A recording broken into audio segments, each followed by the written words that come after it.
একটা সময় বলা হচ্ছিল যে বাংলাদেশ নিয়ে ভারত লক্ষণীয় কড়া পদক্ষেপ কেন নিচ্ছে না। অনেকে এমন কথা বলছিলেন যে ভারত আসলে অপেক্ষা করছে যে ডোনাল্ড ট্রাম্প কবে প্রেসিডেন্ট পদে শপথ নেবেন, তারপর অ্যাকশন নেওয়া শুরু হবে। কিন্তু বাস্তবে কি দেখা যাচ্ছে যে বাংলাদেশের প্রসঙ্গ বৈঠকে উঠেছে, কিন্তু ভারতের বিদেশ সচিব যেটা জানাচ্ছেন যে এই বাংলাদেশ ইস্যুতে মার্কিন প্রেসিডেন্ট ডোনাল্ড ট্রাম্পের সঙ্গে কথা বলেছেন প্রধানমন্ত্রী Narendra Modi.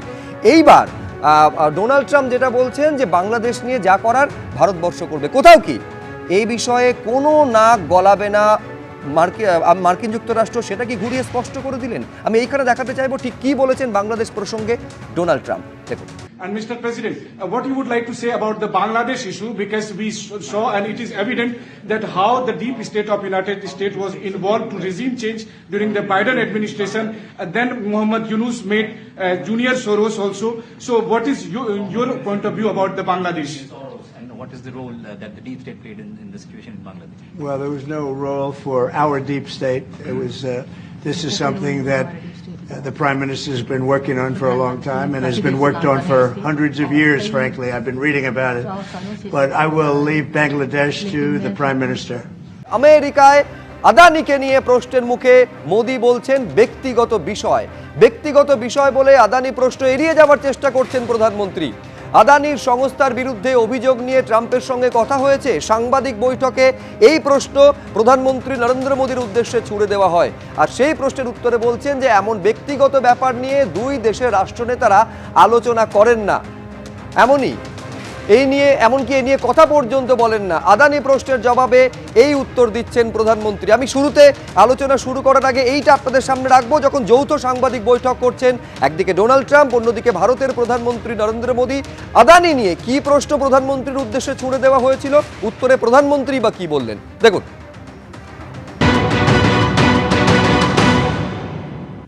Can I ask whether you discussed at all today the case of Gautam Adani, who's one of the wealthiest men in Asia and perceived as an ally of Prime Minister Modi. Prime Minister Modi, have you asked the President to take action on that case? Thank you. पहली बात है, भारत एक लोकतांत्रिक देश है और हमारे संस्कार, हमारी संस्कृति वसुधैव कुटुंबकम की है। हम पूरे विश्व को अपना एक परिवार मानते हैं। हर भारतीय को मैं अपना मानता हूं। दूसरी बात है, ऐसे व्यक्तिगत मामलों के लिए दो देश के मुखिया न मिलते हैं, न बैठते हैं, न बात करते हैं। মার্কিন সরকার আদানির বিরুদ্ধে ফরেন ব্রাইবারি কেস করেছিল, তারপর ট্রাম্প এসে সেইটার উপর পজ করেন, মানে সেটার ইনভেস্টিগেশন বন্ধ করলেন। তার মানে মোদিকে এই ব্যাপারে অন্তত ট্রাম্প করুণা করেছেন বা মোদিকে সাহায্য করেছেন। আদানির সঙ্গে মোদির সখ্যতা সর্বজন বিদিত। মোদি তাই ট্রাম্পের সম্বন্ধে খুব পয়েন্টেড কোয়েশ্চেন ছিল, সেটা কৌশলে এড়িয়ে যেতে চাইলেন এবং দেশে উনি আদানি নিয়ে উত্তর দেন না। বিদেশেও যখন বিদেশি সাংবাদিক ওকে প্রশ্ন করলেন, তাও আর ট্রাম্পের সঙ্গে বৈঠকের অব্যবহিত পরে মোদির মনোভাব পরিষ্কার হয়ে গেল। একটা নির্দিষ্ট রাজনৈতিক শিষ্টাচার আছে, সৌজন্য আছে, যে রাষ্ট্রপ্রধান যখন বিদেশ সফরে থাকেন তখন বিরোধীরা মতপার্থক্য থাকলেও কোনো মন্তব্য করেন না। পণ্ডিত নেহরু থেকে শুরু করে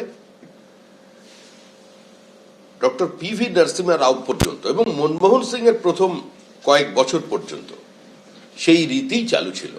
কিন্তু এখন তো কংগ্রেসের নেতৃবৃন্দ হয়েছে সম্পূর্ণ অপরিপক্ক, অরাজনৈতিক কিছু মানুষের হাতে।